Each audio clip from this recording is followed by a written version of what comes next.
Welcome back. The revelation of Steven's dark secrets is getting closer in Tell Me Lies Season 2 Episode 4. But Lucy is the one that radiates the most poison in Just Stable Children. It is reasonable to say that her actions are a result of Steven's influence, but I'm not so convinced. It's now simpler to think of everyone involved in and around this program as merely an accident waiting to happen or even a crime.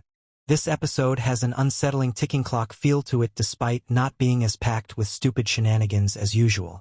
A few things that are sure to go horribly wrong, like Bree's relationship with Oliver and Steven's role in Macy's death, are lurking in the story's periphery like dramatic time bombs. Let's consider Diana and Steven. I have to say that during this episode, I enjoyed Steven's tension in a slightly strange way. He becomes more and more anxious as the law school admission test, or LSAT, approaches, sitting up all night to rewrite and refusing to do anything else, considering how determinedly he makes everyone else's life unpleasant. His misery is rather nutritious. But things have a major backlash against Steven. Stress from the LSAT causes him to have a panic attack, and Diana drives him to the hospital. There, a number of scans show a broken rib consistent with the kind of injury he may have received in an automobile accident, but they don't find anything sinister. This is the last thing Steven needed, considering that Lucy revealed to Diana in Episode 3 that Steven was responsible for Macy's death. How is Diana going to respond? Unfortunately, but you never know, it appears from the conclusion of this episode that she will attempt to hide Steven's activities and ensure that he is never held accountable for them. Oliver and Bree. In Just Stable Children, Bree and Oliver's extremely awkward relationship picks up speed.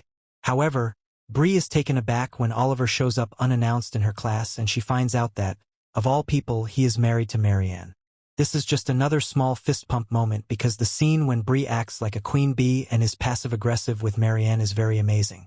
Although I can't tell for sure what Marianne knows and doesn't know about her husband, I can see that Bree is vastly outmatched in both situations, and she must realize this since she becomes anxious and tells Lucy about her affair. Wrigley and Pippa.